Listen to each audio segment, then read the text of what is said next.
कैसी है उसके बारे में अपन आज प्रवचन में सोचेंगे।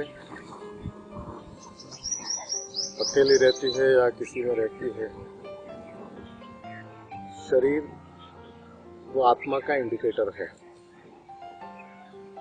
इस संसार में संसारी आत्मा को जानने के लिए, संसारी आत्मा को पकड़ने के लिए माध्यम के रूप में शरीर है।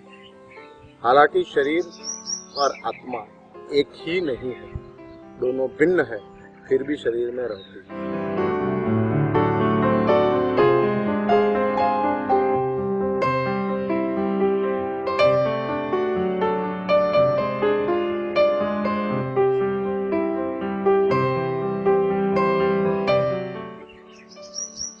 इसलिए ऐसा कह सकते हैं, शरीर वो आत्मा का एड्रेस है, जिसमें हम आत्मा को देख सकते हैं, अनुमान कर सकते हैं, जिसके माध्यम से हम आत्मा को पहचान सकते हैं, वो शरीर है। हालांकि शरीर में भी आत्मा को हम स्पष्ट रूप से देख तो नहीं ही सकते हैं। पहले ही बता दिया कि आत्मा का स्वरूप अरूपी है, और अरूपी को देखने का काम किसी का नहीं है। चाहे वो सर्वज्ञ हो तो सर्वज्ञ भी अरूपी को देख तो नहीं सकते हैं, सिर्फ उसको वो जान सकते हैं कि ये अरूपी है।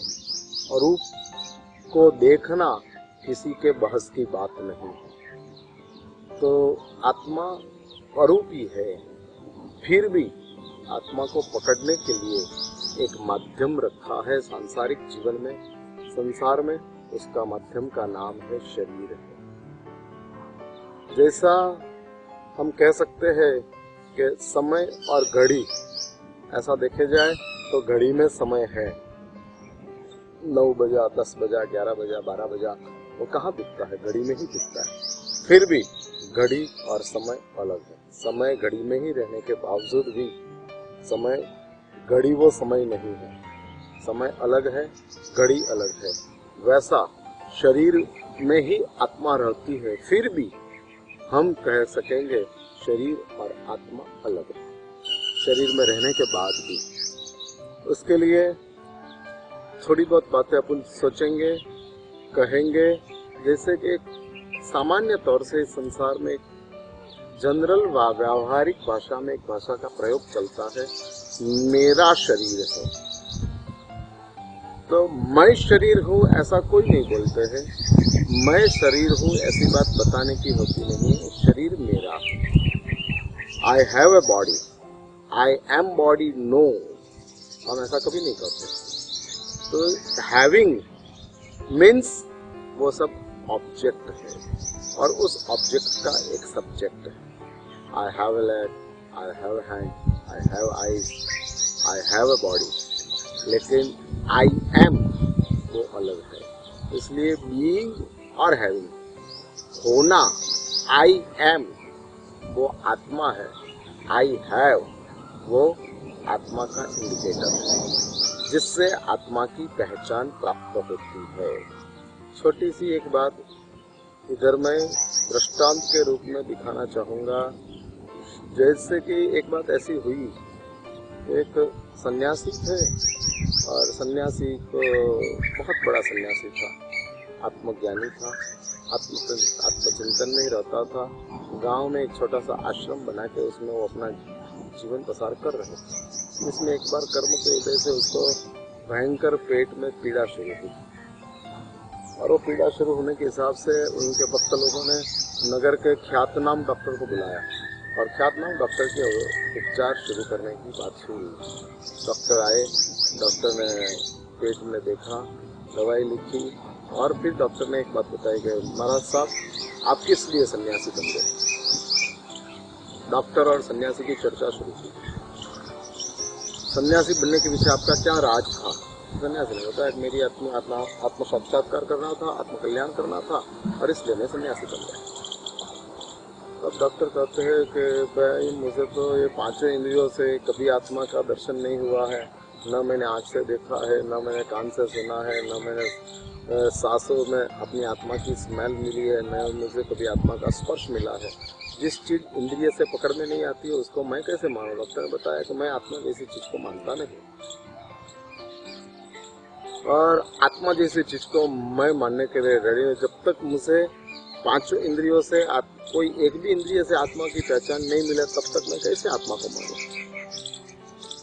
तब मेरा सन्यासी ने कहा कि डॉक्टर साहब ये बात अपन बाद में करेंगे कि आपकी इंद्रियों से आत्मा दिखती नहीं है तो मानना कैसे। लेकिन मेरी एक छोटा सा सवाल आपसे है, आपको कभी सिर दर्द हुआ था जिंदगी में? हाँ, एक बार बहुत सिर दर्द हुआ था, डॉक्टर ने बताया, नहीं सहन कर सके, इतना जबरदस्त सिर दर्द हुआ था। और तब सन्यासी ने कहा, तो अच्छा आपको सिर दर्द हुआ था, तो कभी आपने वो कानों से दर्द को सुना? डॉक्टर ने कहा ना। तो आँख से दर्द को देखा था? ना। तो नाक से दर्द को सूंघने में आया था? स्मेल आई थी दर्द की? नहीं। जीभ से दर्द का टेस्ट आया था? नहीं। स्पर्श से दर्द का कोई स्पर्श हुआ था? डॉक्टर कहते नहीं। पांच इंद्रियों से सिर दर्द का आपको अनुभव नहीं हुआ था। बराबर है डॉक्टर साहब जी, उसमें क्या पूछने की बात है, सही बात है। तो फिर आपको सिर दर्द था ऐसा हम कैसे मानेंगे? आप झूठ बोल रहे हो। और डॉक्टर की आँख खुल गई। डॉक्टर के ये तर्क तो सच्चा है, जैसा दुखावा हमको पांचों इंद्रियों से पता नहीं लगा फिर भी दुखावा था, वैसा मानना ही पड़ता है क्योंकि उसका अनुभव था। तो वैसे ही ठीक वैसे ही आत्मा का पांचों इंद्रियों से पता नहीं मिलता है, फिर भी आत्मा नाम का तत्व है, वो मानना ही पड़ेगा। उसके अलावा दूसरा कोई चारा अपने पास नहीं है।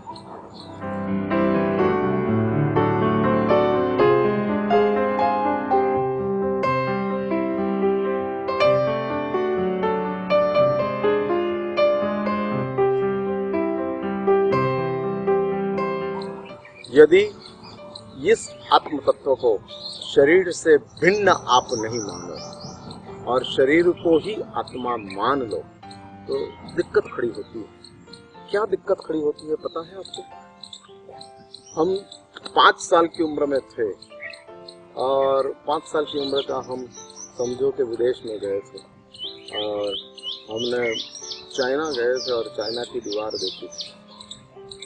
छोटा जब 5 साल की उम्र का था तब, और मैं फिर हो गया 50 साल की उम्र का। 45 साल पहले मैंने चाइना की दीवार देखी और वापस में 45 साल के बाद मैं चाइना गया और चाइना की दीवार मैंने देखी और मैंने कहा कि ये दीवार मैं जब छोटा था तब मैंने देखी थी।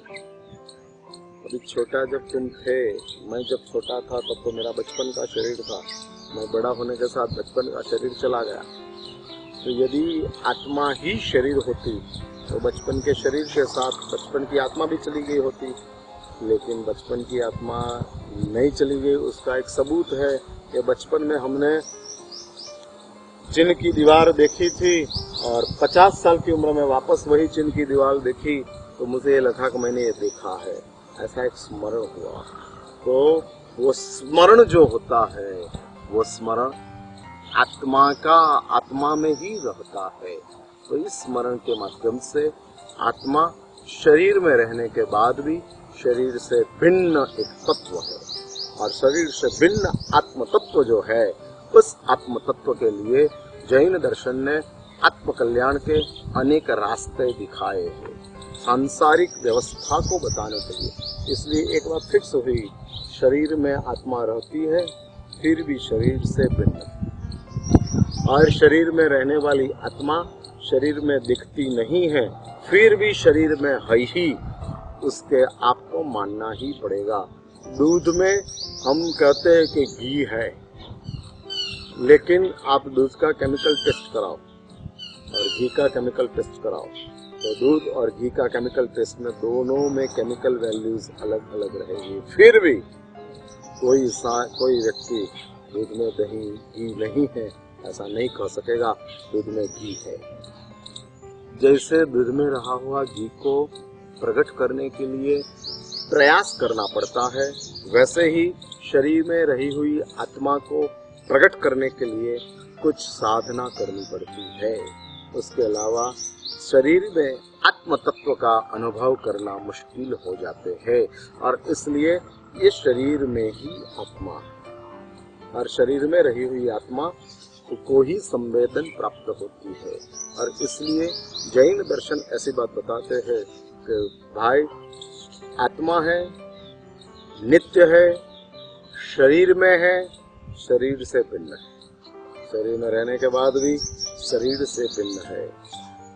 चमड़ी का कलर व्यक्ति का कलर नहीं बनता है, लाल घोड़ा है, घोड़ा की चमड़ी का कलर लाल है, इसलिए हम कहते हैं कि घोड़ा लाल है। हकीकत में घोड़ा लाल नहीं है, घोड़ा की चमड़ी का कलर लाल है। वैसे ही आत्मा शरीर के माध्यम से पहचान में आती है। मृत्यु हो जाने के साथ जब मर जाते हैं तो आत्मा का शरीर में से एग्जिट होती है, फिर शरीर रहने के बाद भी उसके पास संवेदना नहीं है। इसलिए आत्म संवेदन का सेंटर जो कोई हो तो शरीर है, और शरीर से ही आत्म तत्व की पहचान प्राप्त होती है। इसलिए हम इस शरीर को आत्मा का पहचान कराने वाला तत्व के रूप में मानते हैं, और इस शरीर के माध्यम से ही आत्मा को पहचान प्राप्त होती है। जैसा शरीर वैसी आत्मा की पहचान होती है। पशु के शरीर में जाते हैं तो पशु का आत्मा कहा जाता है, देव के शरीर में जाते हैं देवात्मा कहा जाता है, मानव के शरीर में आते हैं तो मनुष्य आत्मा कहते हैं। लेकिन आत्मा समान रूप से जाती है। और दूसरी एक बात, आत्मा हर कोई व्यक्ति की अलग अलग है। जैन दर्शन इस संसार में अनंत जीवों को मानते हैं। हर कोई इंसान का अलग अलग आत्मा, हर कोई जीव का अलग अलग आत्मा है, और अपनी आत्मकल्याण की साधना से वो आत्मा को प्रकट कर सकते हैं। आज हम ये आत्म तत्व की पहचान और आत्म तत्व की सिद्धि के लिए बात बताई। अभी ये आत्म तत्व का 4 विभाग में वेरिएशंस होता है, इसके लिए बात हम आगे करेंगे।